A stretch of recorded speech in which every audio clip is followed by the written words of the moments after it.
Welcome to the third and final conversation here with PSC in 2022.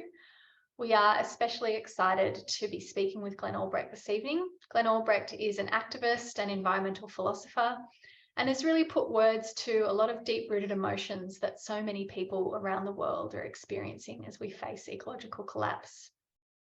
I think there's a really interesting intersection between Glenn's ideas about earth emotions and PSC's work with climate or eco-distress. So I've really been looking forward to this conversation. Glenn's not a psychologist and he doesn't claim expertise in the kind of mental health professions, but so many of Glenn's rich transdisciplinary ideas and explorations of the earth, human and psyche relationship are really such a valuable contribution to understanding where we find ourselves at this time, and in thinking through how we can support ourselves and each other to constructively engage with our emotional worlds when it comes to really responding to the ecological crisis that we're living through. I'd also like to take this opportunity to thank Christy Wilson, who's a dedicated PSC facilitator and volunteer. She's also a clinical psychotherapist and climate activist working with people on the front lines. And Christy's really done a lot of work to pull this conversation together tonight. And so while she can't participate in the conversation herself, much of what you'll be experiencing tonight is due to her hard work and her existing relationship with Glenn. Christy's also offering a workshop on earth emotions in January, which draws directly on a lot of what we'll be talking about tonight and on Glenn's work. And I'll be including a link in the chat for that at the end as well. So thanks so much, Christy, for everything you've done. So for those who aren't familiar with PSC, we're a small group based in Australia, Psychology for a Safe Climate. And we began 12 years ago when a passionate group of psychologists got together to ask what they could contribute to the unfolding climate crisis, to responding to that crisis. And for many years, we explored issues of climate denial, how to speak constructively about climate change. And starting from around 2015, we began really fielding a lot of requests for support from climate activists and from others working in the field on climate change. And these requests actually now make up the bulk of the work that we do, with groups ranging from scientists and researchers to local councils, environmental NGOs, climate advocacy groups, school teachers, students, local community groups. It really is a vast and varied bunch of people we work with. In 2021, we started running professional development for those in the mental health professions to support practitioners and clinicians to really become climate aware in their work. And this process of professional development actually has become so much more than that now. And we're really finding that we're growing an engaged community of practice around climate work. And we really encourage anyone who's here tonight who's not yet involved in that to check it out, go and look at our CAP network and think about whether or not it's something you'd be interested in getting involved in as well. We'll be continuing to run PD in 2023 and it's available to sign up through our website. I'll share a link for that later as well. There'll be a bunch of links at the end of this webinar. So I'm Beth Hill. I'm the Program Development Coordinator with PSC. And I work with a very dedicated group of volunteers to deliver PSC's programs to a wide range of groups, supporting people with climate distress, burnout, and the complex alchemy of hope and despair that these times tend to generate. I'm trained as a facilitator with Joanna Macy in the work that reconnects, and I've been facilitating for about 10 years. I also teach mindfulness and compassion practices. What brings me to this conversation tonight, and not just chairing the conversation, but actually participating in it with Glenn and Charles, is my PhD research, which was really looking at the cultural and psychological dimensions of climate change, but trying to get beyond the adaptation and mitigation dichotomy. I was really interested in the possibilities of transformation that climate change represents. And I explored how local communities in Australia navigate their vulnerability and responsibility as they come to terms with what climate change means in their own lives. So I'm very excited to be speaking with Glenn here today, who's written so eloquently about many of these topics for so many years, and who was also a good friend with my PhD supervisor, Linda Connor. So Glenn, I'll introduce you a little bit more fully now. Glenn Albrecht is an environmental philosopher with both theoretical and applied interests in the relationship between ecosystem and human health. Glenn has researched the impact of mining in the Upper Hunter region of New South Wales, Australia, and now the impact of climate change on communities, again, in the Hunter region. His current major research interest is the positive and negative psychological, emotional, and cultural relationships that people have to place and its transformation. He's pioneered the research domain of psychoterratic or earth-related mental health conditions, with the concept of solastalgia being one of the best known terms that he came up with a while ago now. And this is the lived experience of negative environmental change. Glenn's most recent publication is Earth Emotions, New Words for a New World, and explores an expansive lexicon of positive and negative emotions, psychoterratic emotions, that people have in relationship to the earth. In his book, he explores these emotions by describing our attachment to places, our love for the living world, and what we feel when it's threatened or lost. He also extends beyond these feelings and offers a vision for the future, the symbiocene, and we'll be talking a bit about that tonight as well.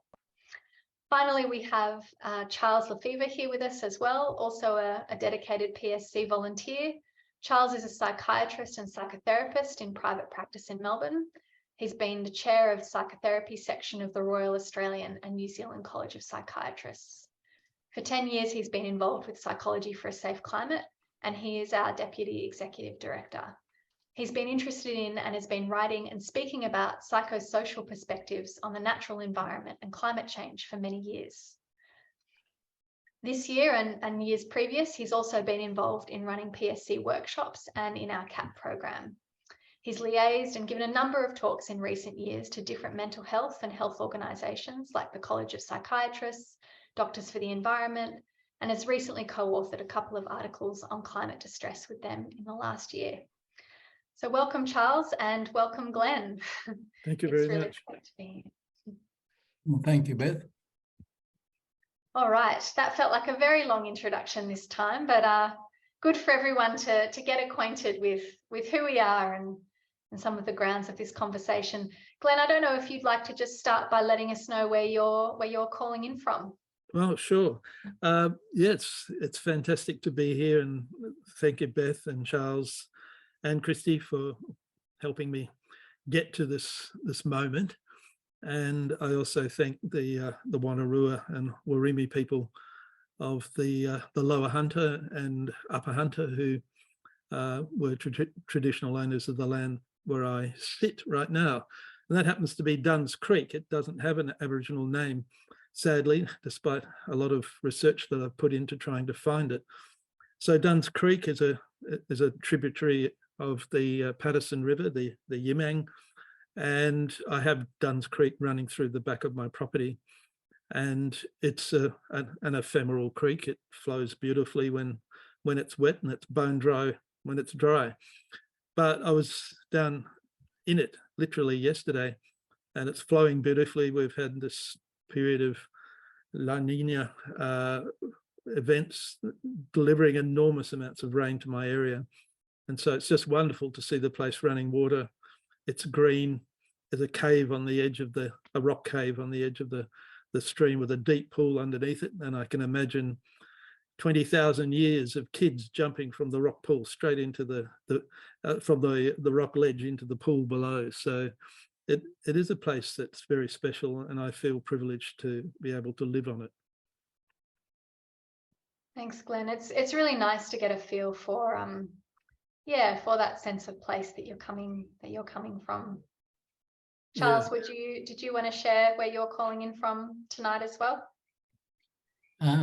Yeah, I could. I'm on Wurundjeri country in Hawthorne in Melbourne, and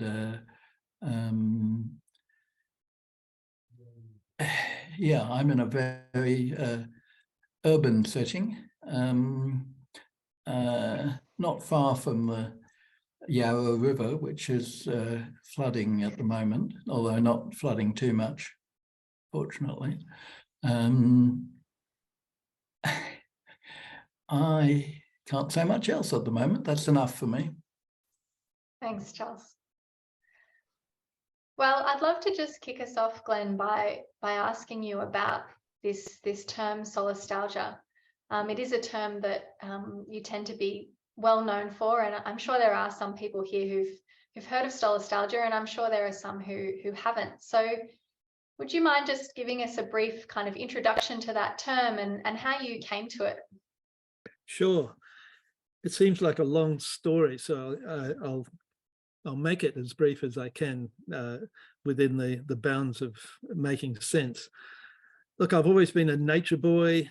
Sounds difficult to say nature boy when you're in your 70th year, but I still think that I'm 7 sometimes, so I haven't really grown up.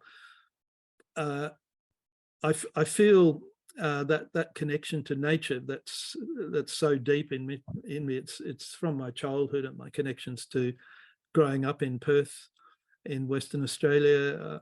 My grandparents lived in Manjimup in the tall timber country in the southwest. That's where my mum was born. And so I had this connection to the wildlife of southwest WA from a very early age, and particularly from my grandmother. And then as I matured, I kept birds and tortoises in my back garden. I was like a Gerald Durrell of Manning, the working class suburb, housing commission suburb in South Perth, in Perth. And even my parents didn't know how many birds and animals I had. And I think it was a shock when they discovered I had well over 100 birds and dozens of tortoises, some species of snakes and various other things sequestered in my standard urban block in suburbia. So from that childhood connection to nature, it worked all the way through my life. Unfortunately, my father died when I was 16, and I had plans to become an ornithologist and pursue a career in zoology. But after my father's death, I took a U-turn and started to have an interest in psychology, psychiatry, the big questions of life, and ultimately philosophy, sociology. And so after a degree in sociology and geography, I did a PhD in philosophy. And again, another quirk of fate, my supervisor at the University of Western Australia, lovely man, had a heart attack and had to retire from supervision. So after much discussion, I had to pack up from Western Australia and go to the Eastern States and Newcastle in order to continue my work. There was only one supervisor in the whole of the Southern Hemisphere that could supervise a thesis on organicism in idealist social philosophy. And I have to say that word organicism very clearly. It's the organic metaphor, the sort of thing that James Lovelock is well known for, or other writers that compare the world or society to an organism, like any other, like a living creature. So I started my PhD, I worked my way through it, but I didn't lose my interest in birds. It became more compelling when trying to discover all the new bird life in Eastern Australia and the ecosystems. So I set about reading the history of the place and exploring the area with my family, and came across John Gould and his wife Elizabeth, the artist. And they actually stayed in Newcastle in 1839, 1840, produced a magnificent set of drawings for the birds of Australia. And one of the birds was the regent bowerbird, which the male is iridescent gold and black. And on the back of the lithograph were the notes that John and Elizabeth were in Newcastle, and John collected this bird on the island now known as Kooragang Island. And I realized that ornithology, my interest in environmental history, had suddenly intersected. Plus I was beginning to teach environmental history in a degree at Newcastle Uni, where I was a lecturer at that time. And so a lot of the birds that John described and Elizabeth drew were from the Upper Hunter and on a property of Elizabeth's brother. So I had to get to the Upper Hunter to just have this reconnection with the history. The house that they lived in was still standing. But to get to the Yarrandai, the house of Elizabeth Gould's brother, I had to drive through the coalfields of the Upper Hunter and the power stations. And it was that shock of the current reality of this place of the Upper Hunter, which was once described as the Tuscany of the South. It was so beautiful that the early settlers could only compare it to places like Tuscany in Italy, or some of the other most well-known beautiful places in Europe and the United Kingdom. And so the disjunct, the cognitive dissonance, if you like, between my historical imagination of what this place should look like and what it was like in the early 1990s was so shocking that I decided it had to be the subject of my intellectual effort, as well as the emotional response that I had. So I started thinking about the relationship between sense of place, your identity as a person, either as a nature lover or someone that doesn't care, or someone who's deliberately exploitative. How over time these attitudes change, what happened to the indigenous people of the Upper Hunter, what happened to the Europeans, how did they develop it? And then this new form of invasion, the coal miners, the multinationals, the state government, the federal government, they were involved in what many people call terraforming. You know, they were transforming the landscape completely to a totally different type of, you wouldn't want to call it an ecosystem. It was definitely a place that had been desolated. So yeah, I was so shocked by that experience of seeing a place that was loved in the past by Indigenous people, loved by the settlers as well for being productive and beautiful. And then from that point onwards, it's been an exploration of what I call the psychoterratic.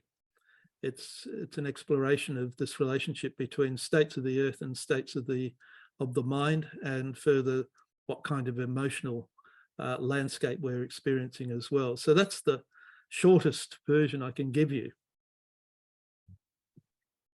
Oh, thank you for that. I appreciate the depth and complexity of all the different causes and conditions that go into that story, and that kind of came through at that particular point for that term, or for your need to find that term to become so deep that, you know, it's sort of become your life's work in a way. And obviously you've also gone beyond that term as well. Yeah. Can you tell us? Yeah, sorry. I can say just that little bit further more, that that lived experience of that, I would call it a traumatic experience, seeing the Hunter Valley opened up like a wound. It stayed with me and became the stimulus for the work that was to proceed on earth emotions. I'm fortunate in that I was able to, at my university position at Newcastle, talk to my colleagues, Nick Higginbotham and Linda Connor, an anthropologist and a social psychologist, and said, look, nobody's researching these people, nobody's researching the place. In fact, there's so little known about the impact of mining on people that it's a whole field that needs to be discussed. So you're probably aware that there's social impact assessment in environmental impact assessments, but it's always been a minority part of the whole process of impact assessment. It seems that we were more interested in learning about noise and water quality, vegetation, than we were about the impact of, say, large-scale mining on people. And so it occurred to me at that point that I needed to begin that process of thinking through social impact assessment, what really is going on. And that meant research. And so Linda, being a social anthropologist, was in a wonderful position to start thinking about how we could apply for research grant money, which would enable us to do the interviews needed to get that story of lived experience about the transformation of their lives from places that they loved, where their identity was shared and to be enjoyed with their landscapes, their fellow community members. So the idea of interviewing people would never have occurred to me. I'm a philosopher, so I'll think about the problem. So Linda, as an anthropologist, was able to think about how we could do this. And Nick Higginbotham, being an empirical type social psychologist, would say to me, Glenn, if you can think about it, I can measure it. So there was a lovely union there of people with different transdisciplinary expertise. And so we set about to study this. And before we actually did any field work, I was working on, well, what's the word for the distress that's related to your environment? And in English, we didn't have one. It was just distress. Or, back in the early days of solastalgia, I could find terms like nostalgia in the literature, which referred to melancholia or distress when people were absent from home but wished to return. And the Hunter Valley was a case study in trying to understand people who were emplaced, who were at home, but their home environment was being transformed around them in ways that they had no control over.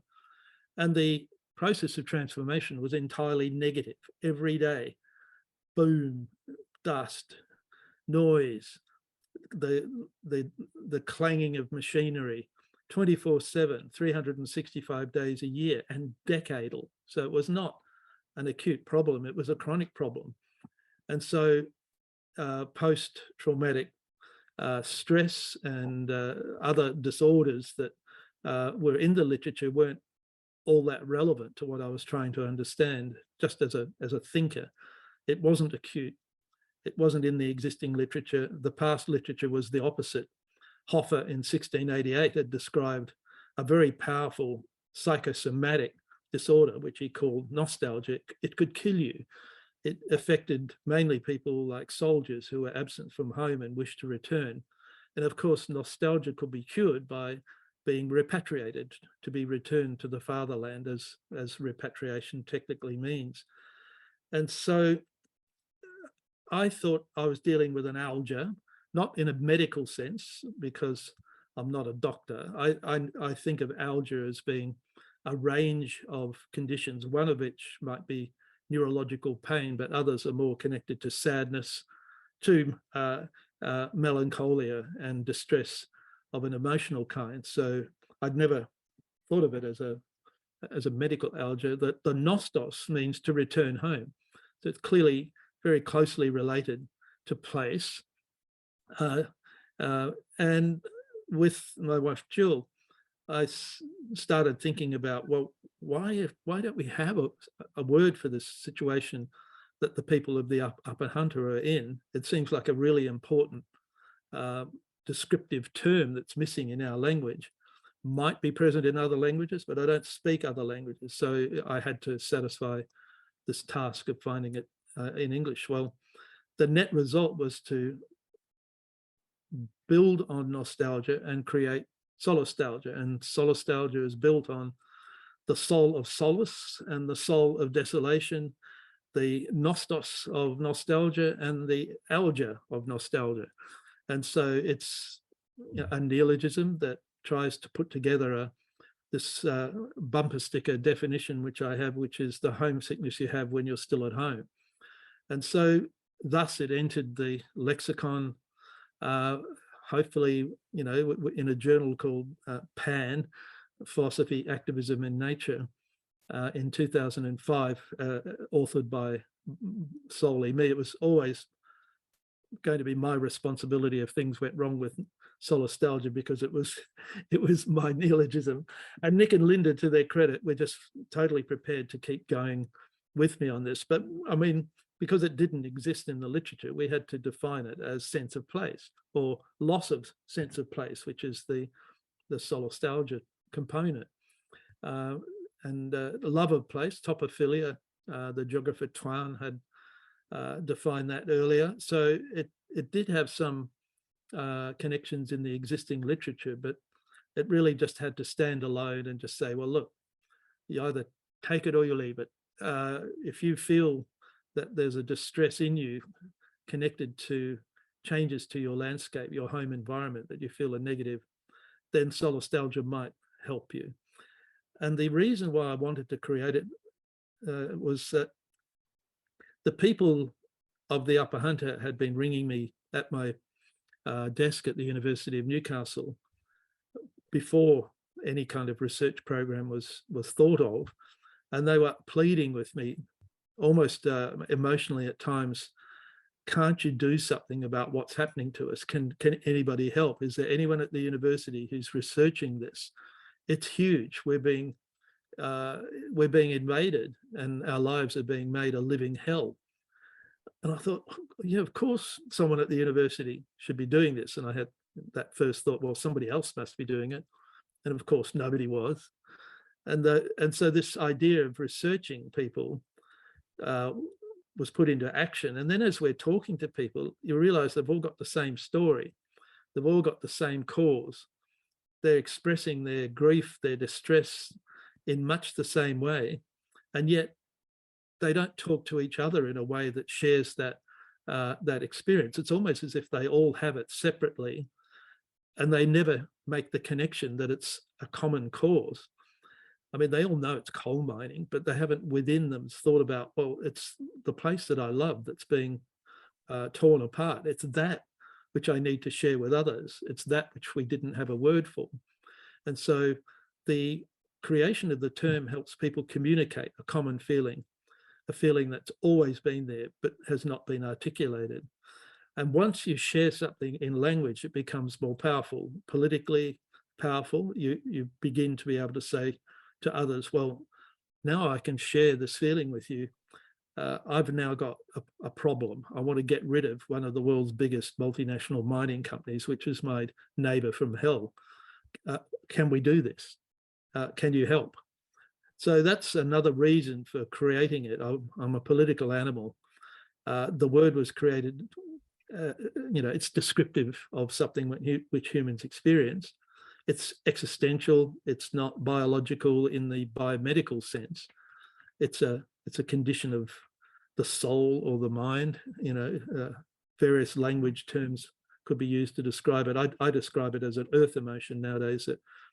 And so the sharing of a term, the recognition of a common cause, it's the bloody mining, mate. It's causing my solastalgia. It's not coming from anything else. And then the sharing, the politics, it's all part of a story that's unfolded over the last 20 years. Yeah, I think that the power of putting language to something that is so, it's almost so omnipresent that nobody knows how to name it, seems to me also to be the first step towards metabolizing it, processing it, and even finding out, well, what is the antidote to solastalgia? And hearing you speak about it, it reminds me a lot about what happens in the workshops that we run at PSC as well, when people come, in a great deal of distress about what's happening with climate change, whether it's impacting where they live directly, which of course is happening more and more, or whether it's from reading the science. And just the power and possibility of putting words to having really deep emotions about what's happening to our earth can be very transformative in those workshop scenarios as well. And that's even before we find that kind of common terminology. So I am really curious to know how it's kind of evolved from here, because I know it's a term that a lot of people have picked up. I think particularly with climate change, solastalgia unfortunately is at sort of an all-time high all over the planet, and so there's lots of people speaking about it and I think writing about it and writing music about it and making art about it. I'm curious, given it's been almost 20 years since you've been engaging with this concept, where are you landed with it now? What's your sense of where we go from here with solastalgia? Well, of course, we get rid of it as quickly as possible. I want it out. I want it out of the dictionary as fast as is humanly possible. So the story behind solastalgia, I guess, is that, okay, I realized that there's at least one term in the lexicon of earth emotions that didn't exist but ought to. And it wasn't long after I created that term that I realized that there must be a family of negative psychological states that are connected to the state of the earth. At that time, I was working within the paradigm of ecosystem health and its impacts on human health. I still work within what could be broadly called an ecosystem health approach: systems, ecological, symbiotic, etc. So once I thought, well, if what I felt with respect to solastalgia, a feeling that everyone had but hadn't articulated and hadn't named, what are there others? And of course, I started to look more widely. And I don't know, at last count, probably there's about 20 or 30 negative psychoterratic states that have been named in the literature or I have created neologisms for. I mean, I got a lovely video a couple of days ago of terror fury, one that I created a couple of years ago to describe the state of anger that I feel about the lack of concern that people in power have about what they're doing to the world and the collateral damage that they're doing to people as a consequence. And somebody did a video. It was a kind of cartoon figure of Boris Johnson giving a speech, and there was just rubbish being hurled on his head, you know, not damaging or injuring him, but it was terror fury. The word was being expressed and defined in the video. I finally found a use for YouTube, which is, you know, you can do really powerful things on YouTube as long as you don't try and do too much or lecture people. So terror fury, earth anger, it just is an example of yet another word that's missing in our language. We're now feeling that anger more and more. It's not the sort of anger that is it's not the sort of anger that is violent. It's a protective kind of anger. You want things to stop, and you want the people who are doing these things to be held accountable. And if they're just ignoring you, you get angry. Well, what's wrong with getting angry? It's almost as if you're being accused of doing something irrational by becoming angry. Well, it's actually irrational not to get angry when people are destroying the foundations of your life, the life of your children, and everyone else on the planet, plus the biota that is in its trillions, much of which is still unnamed, by the way. So I keep finding, you know, if I was an ecologist, I'd call them niches. There are niches in our minds and in our emotional landscapes that exist, but we don't pay attention to them. And when we do, we're often inarticulate. We can't explain with clarity what it is that we're feeling.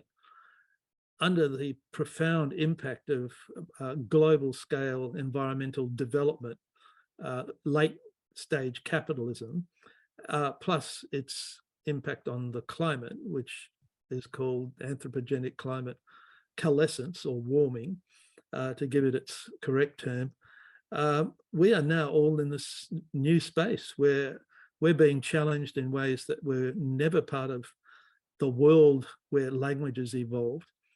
They're global in scale, which is a scale we've never had to confront before. Maybe if we were around when the dinosaurs looked up and the asteroid actually came and hit them, it would be different. We might have a collective memory of some kind of global scale disaster, but we don't. And so these are the reasons why these spaces, these niches need to be filled up. And so, I mean, the negative states, ecocide, it's another term.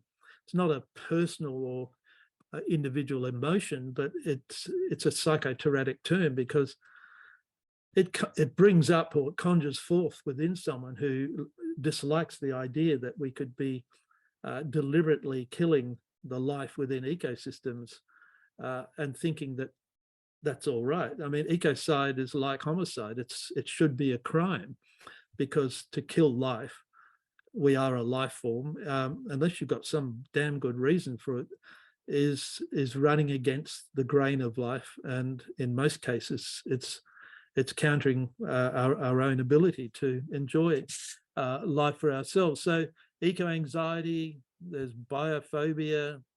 I created global dread, which is, you know, the dread is by definition a state in the future that you see or feel is unfolding, and it's giving you that feeling of, you know, the existentialist philosophers have various words for it: angst, dread, nausea, despair. Nowadays, we plug in a whole lot of others that have got grief connected to them, but if we've got time, we can unpack grief a little bit further, because I think it perhaps shouldn't be there. Richard Louv, nature deficit disorder. Again, it's a metaphor for what's going wrong rather than a diagnosis. It's telling us that our children are not being socialized in a way that will give them access to a rich and long-lasting enjoyment of nature, and hence their social development is being retarded in some ways. They're losing something from life, which is essential for our healthiness and our well-being. I created tierra trauma. Okay, if we've got a term like solastalgia for chronic environmental change, what's the term for acute problems? Like you go to the park and your favorite tree is being cut down by some arborist who's determined that its existence is incompatible with human safety or some other reason, and it's being cut down in front of you. That immediate trauma I call tierra trauma. I would have loved to have called it terror trauma, T-E-R-R-A, but that term had been already used by a black porn star. So when I looked up terror trauma, there was this fantastic looking woman inviting me into all sorts of weird and wonderful things in her website.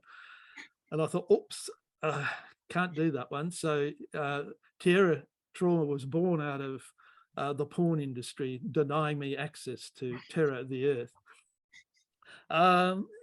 Toponesia, another negative state. It's not something that people experience, but I've put it in because we talk about generational environmental amnesia. You know, the kids of today are have less experience of nature than in the past. Amnesia has connotations of forgetting something. And most of our kids, I would argue, are not forgetting anything. They just have absolutely no experience of the world that I grew up in the 1950s and the early 1960s. So that's more like, you know, I should have said eco-agnosia. The agnosia is a synonym for ignorance. So we do have meteor anxiety, a concern and worry about the state of the environment, particularly when we're chained to our smartphones, and the bomb is telling us that you shall be doomed in no time at all. This great red yellow spot that's coming towards you is actually going to wipe you out. Terror, you know, and I mentioned terror fury. So that I've realized now that comes from neologism I created in 2017. So that's already 5 years old. So there's more, you know. It's like the ads on TV, on the commercial advertising and junk channels.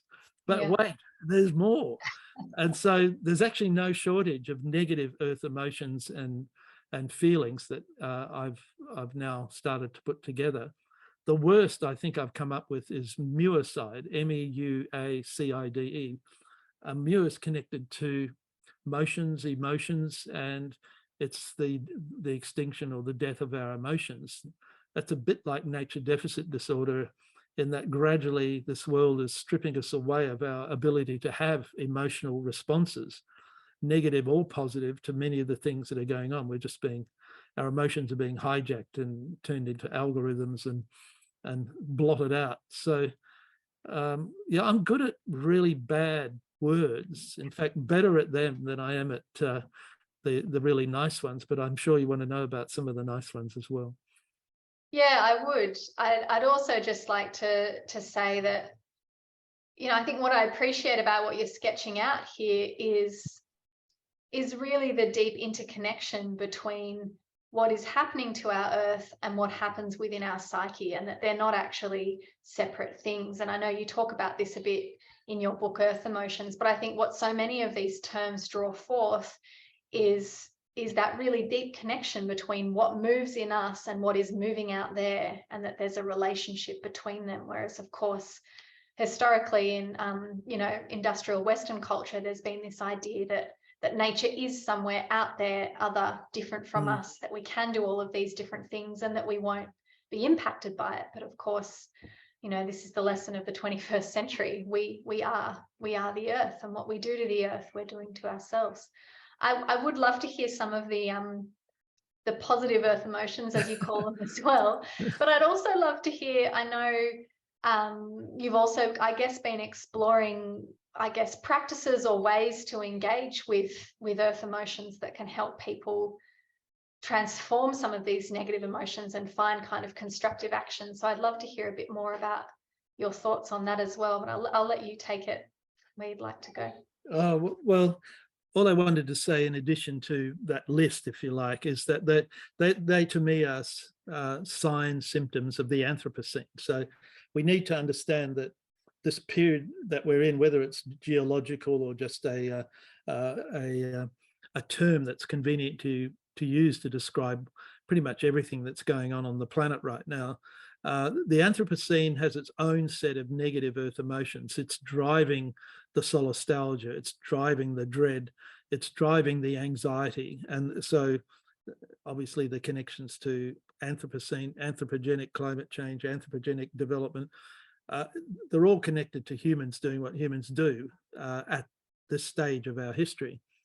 So it's no surprise to me that the landscapes of the mind are in lock sync with the landscapes that we're creating on the surface of this earth and beyond it. We're clogging up space as well and thinking about polluting other planets and moons as well. The plot of Avatar. So the Anthropocene has its set of emotions, and I go back to what I said earlier about solastalgia. I want to get rid of it as soon as possible. I have a plan, and the plan is to create a opposite state so attractive, so powerful, that you'll want to be in it as soon as possible, and that you'll want the emotional choreography that goes with it. And so that state is the symbiocene. So I have an argument in the book Earth Emotions that we need to move from the negative, destructive emotions tied to the Anthropocene and begin to imagine a future state where our good earth emotions, that which we have evolved with, that which some Indigenous people still have, some caring, loving, decent, well-educated, or even not well-educated human beings in advanced industrial countries in cities still have. They even like the sparrow that sits on their windowsill as a sign of life and its value. So we need to move out of this negative, profoundly destructive state into its opposite. And so the story of the positive earth emotions that I've created are all about, again, naming things that we haven't bothered to name in the past. Why didn't we bother naming some of these positive emotions? Because we had them for free. They were freely available. We didn't have to contest with another person to get our fair share of them. It was like air, fresh air. It used to satisfy the principle of plenitude. There was so much of it that you didn't have to fight anyone else for your fair share.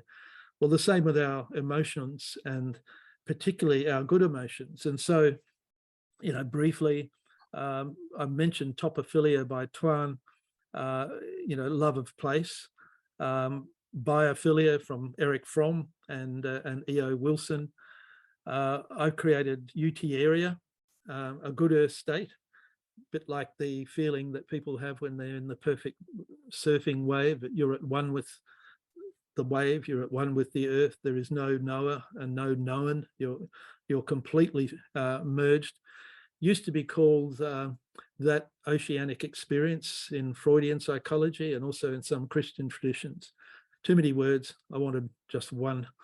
And what else have I got for you? Endemophilia was one that I like because I love that which is endemic to place. So an endomophiliac is someone who loves that which is unique and particular to your part of the world and nowhere else. And so your relationship is one of profound, loving connection, living connection. So there's where it's not a binary, it's a spectrum of emotions that exist from the negative to the positive, some incredibly strong, some maybe a bit weaker. Even the ones that are biological might be weak, like Wilson reckons that biophilia is innate. Well, it's bloody piss weak if it's innate, because it's being steamrolled and bulldozed by so many other human emotions that are on the negative side of the spectrum. So maybe we need to do a bit of genetic engineering to give that one a boost. I'm not sure. So we're now back to, what do we do with these positive and negative emotions? Well, I have more recently argued that we need to interrogate them. We need to be able to very carefully understand where our emotions are located, where they come from, it's their history. I call it a sumbiography, which is, symbios means living together. Where did you get your collection of thoughts about the value of life? Where did they come from? And in my case, I gave you an early version of my symbiography by connecting it to Manjimup, my mother, my grandmother, and various convolutions that got me to Newcastle and the Hunter Valley via birds and lithography. Now, I think we're at such a stage now where we've got the scientific information about environmental destruction and climate change. We've got the science is pretty well conclusive. The politics is all over the place. So we're still seeing virtually no political shift on the state that we're in. Greenhouse gas emissions are still rising. They're not flatlining. They're not going down. So my take on this is to tackle the emotional connection and see if addressing the emotions of our Earth landscape, our mental landscape, the emotional connection is one that might have greater chance of success than others. But at the very least, it needs to exist alongside all of the other approaches in order to give us the best possible chance of shifting from the Anthropocene to the Symbiocene. Now, there are multiple ways that this can happen. Some are individual, some are structural. The individual ones we can address with specific questions, and I'm sure Charles will have some ideas on this, because it involves therapy, which, as you correctly point out at the very beginning, I'm not a therapist, and I have no background in psychology or psychiatry or anything connected to those fields. So the idea of interrogating our personal biography at the level of what emotional connections, positive or negative or zero, do we have to nature, could be a very good thing for us to do. At the structural level, we need to, again, interrogate how it is that structural forces are impacting on our emotions. Algorithms are one way of looking at how our individual choices end up becoming social choices. They're embedded in a much larger social matrix. It's something that the ecologist Odom called the tyranny of small decisions, that each one of us thinks that by doing something we have no consequential flow-on effects. But if 8 billion of us are all doing that, thinking exactly the same thing, it becomes massive.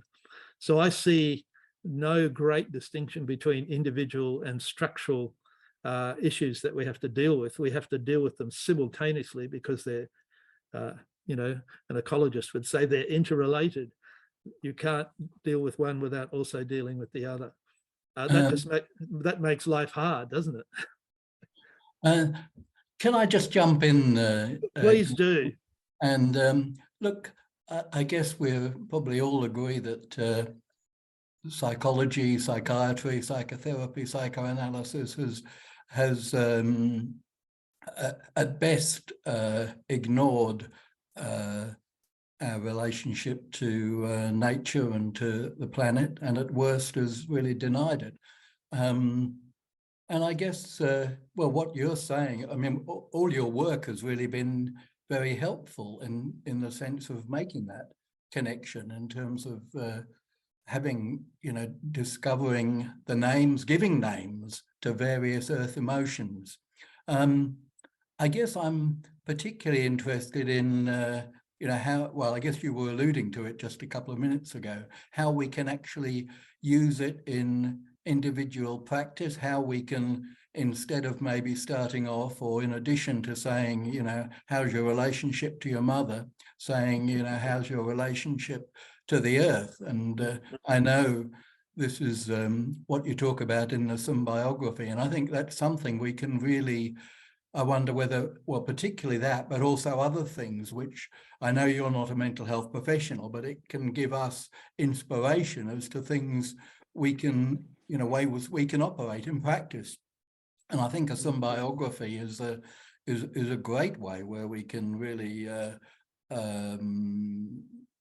influence things by actually allowing people the space to talk about it. I mean, it's not talked about really in a standard mental health interview or whatever. People don't ask about these things in the same way as they don't ask about the climate. But I just wonder if you could say a bit more about, your ideas about how we can help, if you like, and particularly more about the symbiography and how that can help and has helped people. Sure. I've recently started to write about how a symbiography could be used in environmental education. Now, are you hearing me clearly? Is it still okay? Great. Everything changed for some strange reason, so now I've got a different sound level, and I hope it's all clear. Yeah, so I've recently started to think about environmental education, and there's obviously a connection between environmental education generally and perhaps therapy. All right, somebody's iPad has turned up, and that's all right. I can keep going. So yeah, the idea of education is to draw out in active, inquiring minds the urge to discover for themselves connections, say, to nature, and to learn by experience, to be immersed in nature in a way that gives a child the opportunity to avoid what Richard Louv called nature deficit disorder. So as a result, what I've attempted to do is to think about how we could look at our biography as a collection of experiences that have either cohered in a way that have given us a strong sense of our lives and the connectedness of our lives to other lives, both human and non-human, or the opposite, where we've had a series of events in our lives where things have gone wrong, or that we've had traumatic experiences that then cut off opportunities to develop your the biophilia further. So if it's possible, it does sound like an act of transference in traditional Freudian theory, where you find something which has been blocked in the past and try and unblock it, where you find something which was great in a person's past that was really significant, but had no further connection. And the therapist, if you like, or the teacher says, well, look, that thing that you enjoyed so much as a child is now available for you in land care, or it's available for you in some other form of adult activity, where what you lost in the past can be reconnected to something which is similar to it or identical to it in the present or in the future. So that's that transference process. And it's also connected to association and disassociation. Like-minded associated things, the more you can put them together, the stronger they become. It's like chemical bonding. If a therapist is aware of like-minded, like-valued things that say a person who's distressed about climate change is experiencing, the more they can move from a dissociated state to an associated one, where the association enables people to connect with the safe climate movement is an obvious one, or therapists being able to point people in other directions. It could be Extinction Rebellion, it could be anything. But the point is, it's offering a pathway out of a blocked situation. The term eco-paralysis is perhaps a good one, because it refers to people at an individual level who can't work their way out of the paralysis to see possibilities for meaningful change. Changing the light bulbs is not going to do it. Other theorists have used eco-paralysis in the sense of a social or political structural issue, where we're paralyzed when we vote because we know that whatever we vote for, we're going to get more coal mining and climate change. Yeah. So this process of identifying what's blocking you, addressing the connections to other places where the flow can be recommenced, and it doesn't matter how long it's been. I had an ex-student of mine who described to me his experience of duck hunting with his father. And in America, duck hunting is a cultural thing. It's not just a sport. It's part of the American psyche, I do believe.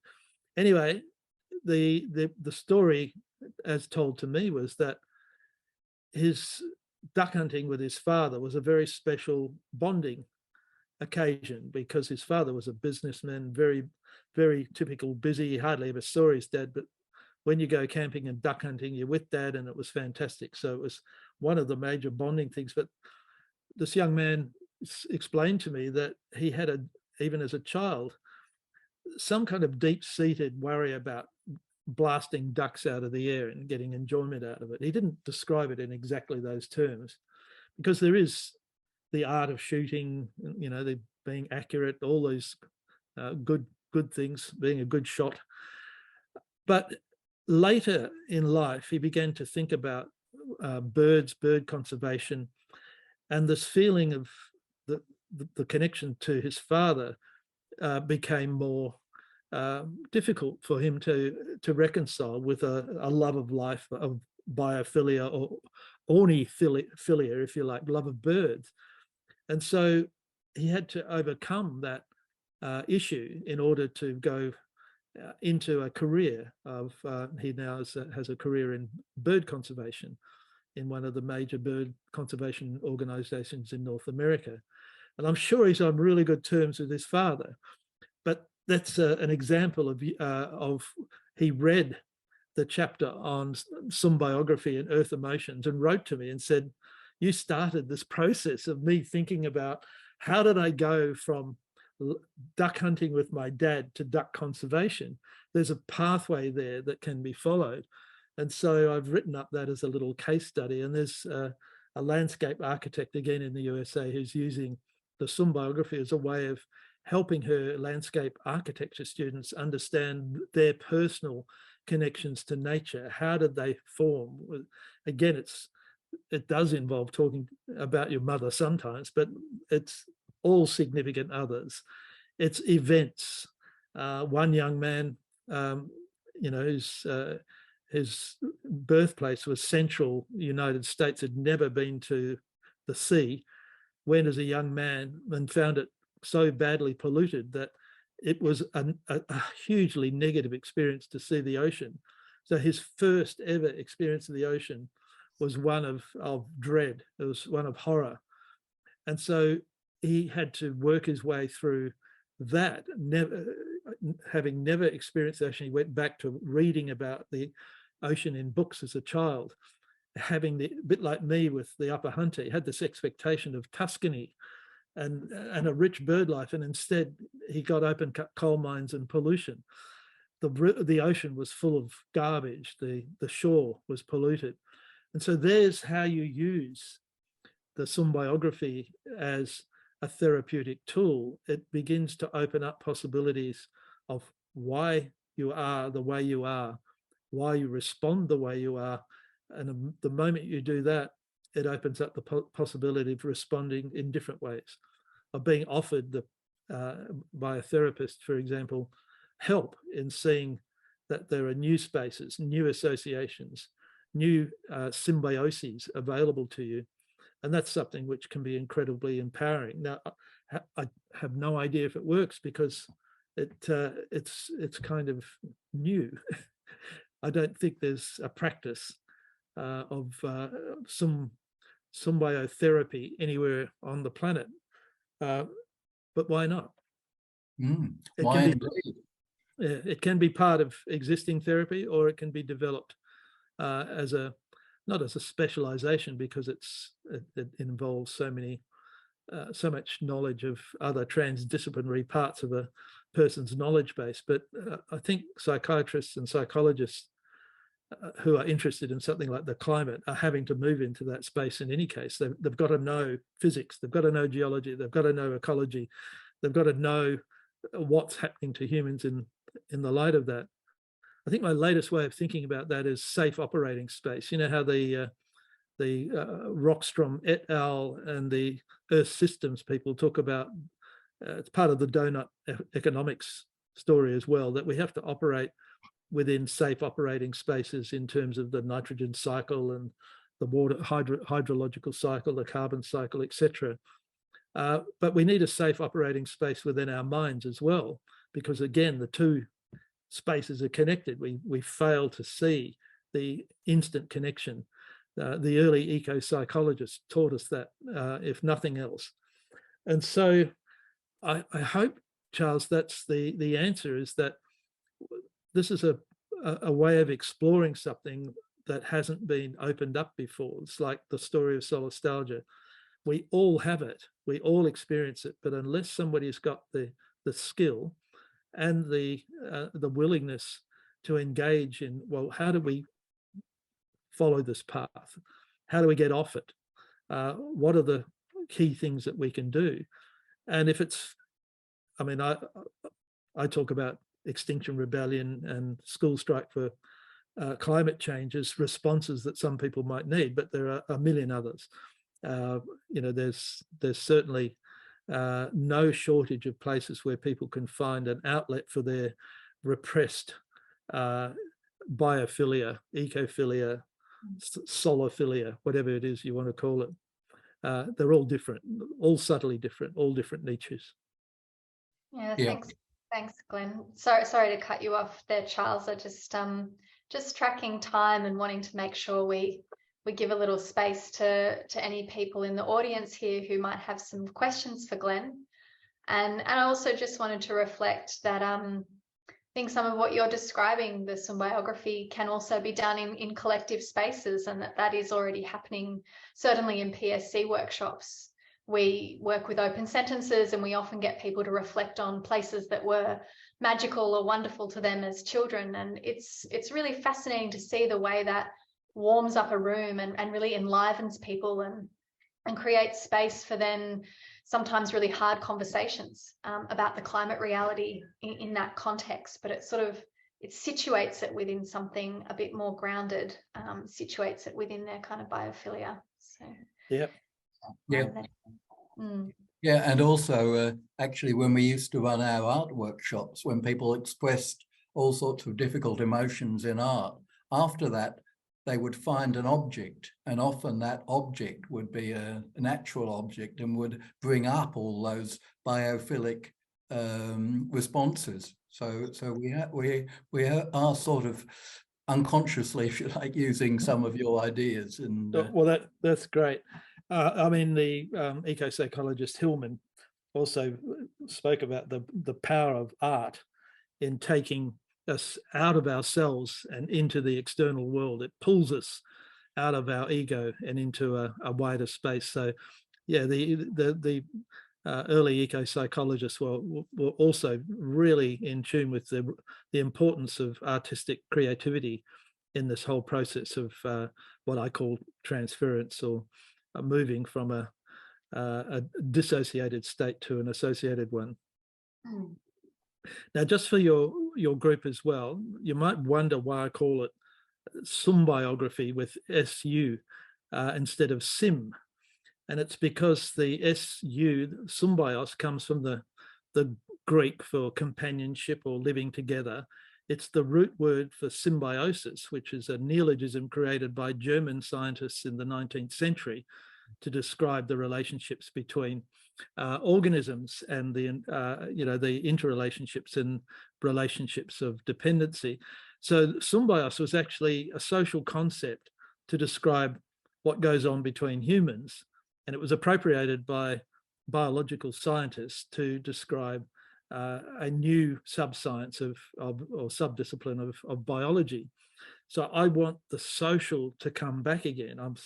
So it's a deliberate attempt to bring a social concept back out of the ancient Greek and into the contemporary scene. And I want it separated from the science of symbiosis, which I'm more than happy with. But I'll let science talk about symbiosis. I'll let eco-philosophers, people like me and whoever else wishes to think about the social dimension of these problems have back a social word. And it's part of this problem with language. If I've got time, I can just mention the Inuit and Ugianatuk. They're losing their ice, and they are sad about that. They had a word in their cultural language which sounds like Ugianatuk, and it's spelt horrendously, but that's how it sounds. But in their culture, it meant a friend who was acting strangely, someone like a drunk at the front bar who is your best friend but is turning aggro. They had to use that word to describe the disappearing ice, because the ice had changed from something which was familiar and friendly and had become Ugianatuk to them.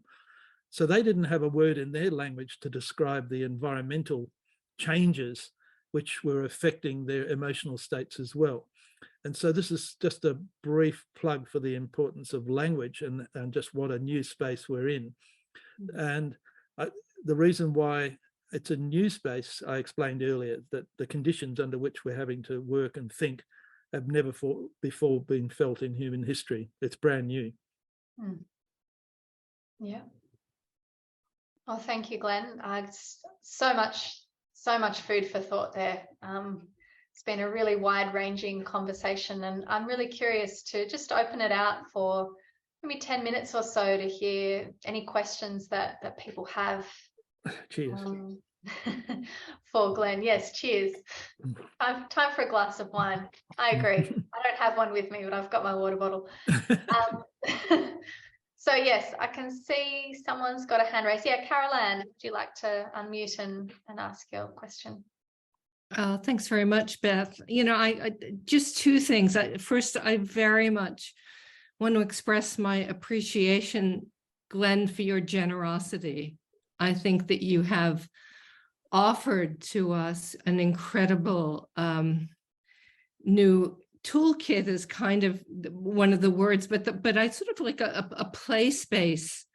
And there's a playfulness in what you're offering, and anybody who knows me will know that I take playfulness very seriously, right. As a way of invitation into new space, invitation into new kind of thought space as well. So I really, really want to appreciate those things. And as you were talking, my family therapist head was drifting back to genograms, to family trees that track traits in families, the qualities of relationships and families. And I was just wondering that might be a kind of starting tool to explore,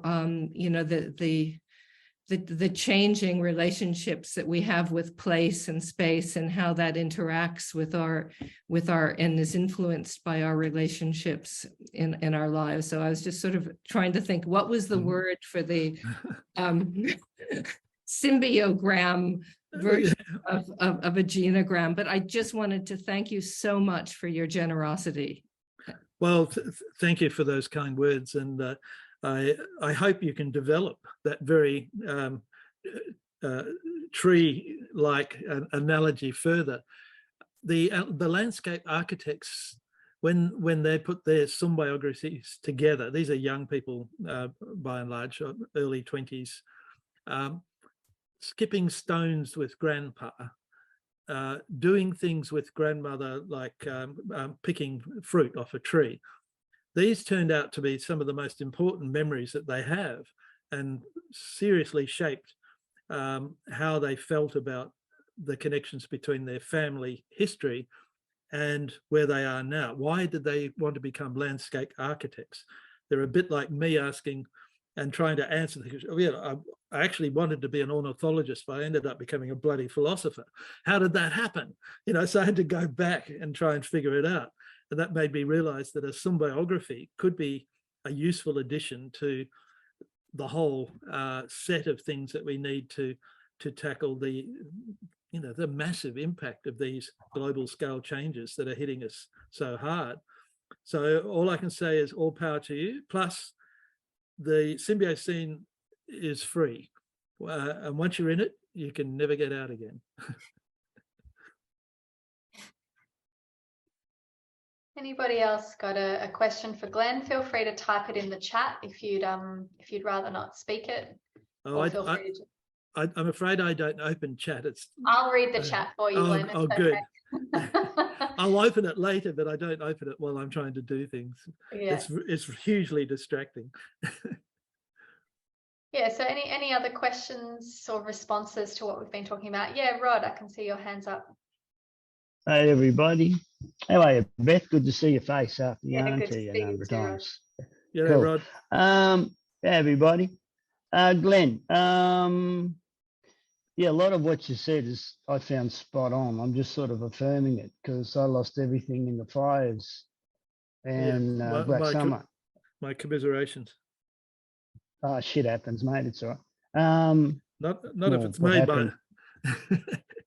Yeah, it was because I sort of understood ecosystems.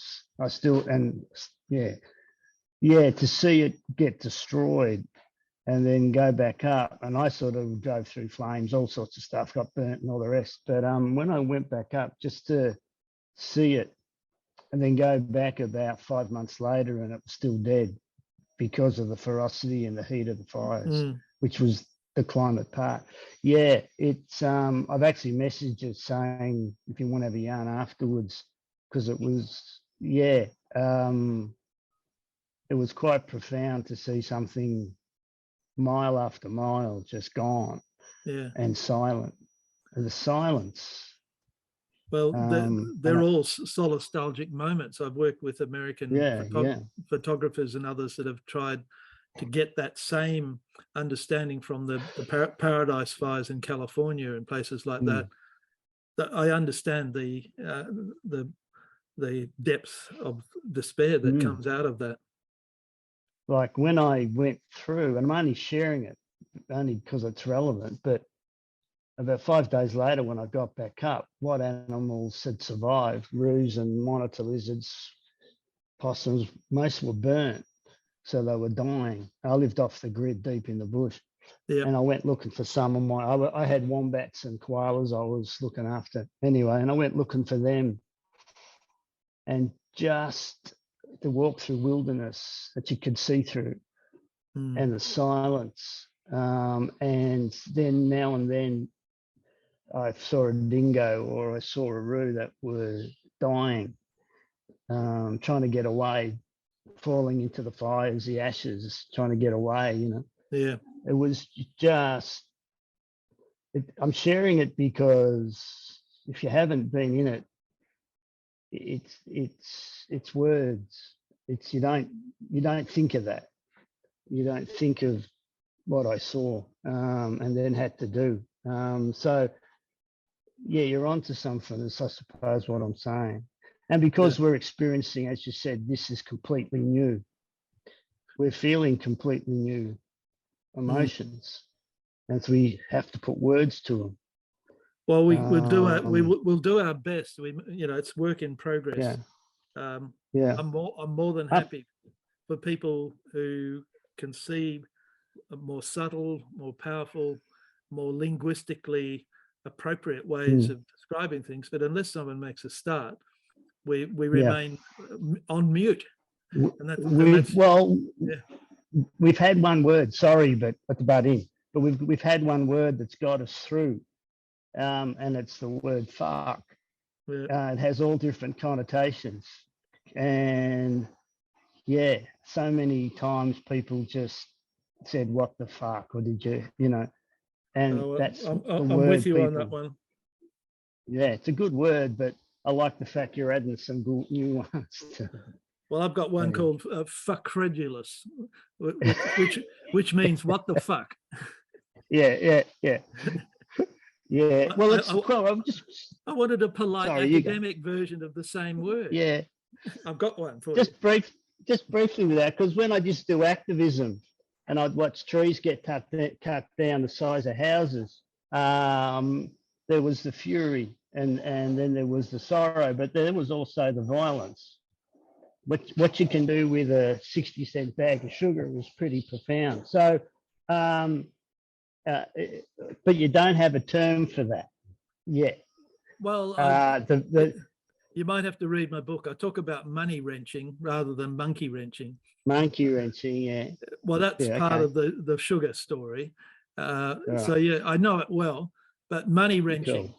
in the 21st century, that's going to be more enjoyable and do more damage than monkey wrenching ever did.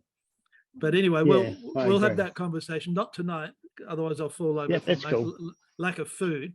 But if you've, it's fine, brother. I'll get back to you no matter what. All right, I've left you my number. Good on you. I'll shut up. Thanks, Rod. Thanks for sharing as well. And yeah, well, that experience is so profound. Yeah, and it is. You know, I think what I really heard it is bigger than words. And that challenge to find the words matters, because it, as Glenn's been talking about all night, it facilitates our ability to talk about it with each other and hopefully to take action about it as well. Definitely. Yeah. I'm just going to, unless Glenn, if you have anything you'd like to say in closing, I'm just going to wind us up a little bit now, because I'm aware we're quickly approaching 7:30. Is there anything you'd like to say? Only that, you know, I've got a lot of people are caught in a cycle of grief and sorrow, which, you know, there's a lot of discussion now about a state of mind that requires mainly a guidance on how to adapt to the world as it's falling apart. Now, I think we may need that, but I remain hopeful that we will not. So I have what I call radical anticipation of a future that we can actually foresee already. So that symbiocene idea is what I think gives more than hope. It gives an anticipation of a future state that we wish to be in. It gives us something to do. It gives us ambition. It gives us creativity. It gives us point and purpose to our work, as opposed to, as David Graeber correctly put it, bullshit jobs. And so I want this positive story to be based not on hopium, but on what I call utopia, which is EU-topia, good future, topia place, good place. And I think it's really important that our children and young adults get this story in addition to those that are telling them the place is falling apart. I mentioned in the discussion with Christy and Charles that telling the story of things falling apart is the subject matter of bestsellers. People are attracted to them. Telling a story about how we can reconstruct the world in a way that is redeeming our humanity and giving us a chance to live with other life forms, giving them the chance to live as opposed to being subject to extinction. You know, it's such a compelling story that I think if it gets out and is consistently applied, it will overwhelm the negative.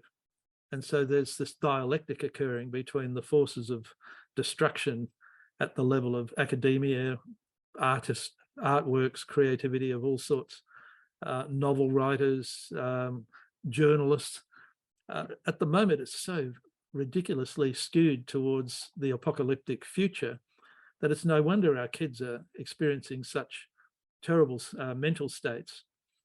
To give them something else, which is not just, fantasy land or a Disney epic, that is based on science, that it connects to human emotions, where people, you can give examples. If I had my share screen, I'd show you people that are doing all sorts of amazing things, connecting bacteria to turning on our light bulbs, algae producing electricity as well.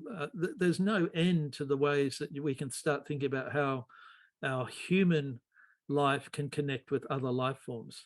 So what I'm hoping is that that story is not just a good news story, it's also therapeutic, in the sense that one of the most important bits of information that's missing at the moment is an optimistic vision of our future. And to get rid of the hopium, to call it radical anticipation, might get a better hearing than just simply presenting it as a form of utopia spelt with the U, no place, a place that cannot exist in the future.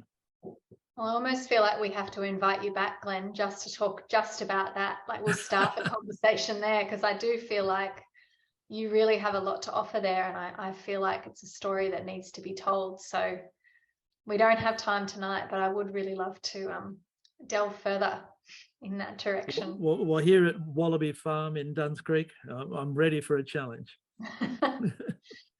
Well, thank you so much for your really generous participation tonight.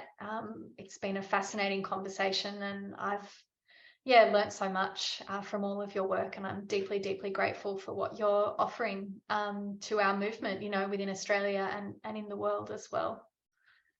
Well, it's my pleasure to be with you, and thank you so much for allowing me the time to speak with some like-minded souls, because I speak a lot to the wallabies and the cockatoos of Wallaby Farm, but they don't talk back. Having a bit of symbiophilia, working with others, is really nice. Yeah. Thank you so much, Glenn. It's really been a pleasure and a privilege to have these conversations with you. And likewise with you, Charles. It's been really great, and I just hope that we can, in our collective endeavours, move all this forward so that we've got something bigger, stronger, more compelling to offer our confused world. Yeah. Indeed. And on that note, I do just want to put in a few links in the chat. Christy Wilson's running a wonderful workshop based on much of Glenn's work coming up in January, and I've just put a link in there. I'd also just like to encourage anyone who doesn't yet subscribe to our newsletter to subscribe, because we're often exploring these kinds of ideas, and it's a great way to connect with the work that we're doing. And for anyone who's not yet a member of PSC, I'm also just going to pop a link in the chat there to join us and get involved in the work that we're doing and the community we're building, and hopefully these constructive conversations can continue and grow. Excellent. So thanks everyone, and that's it from us.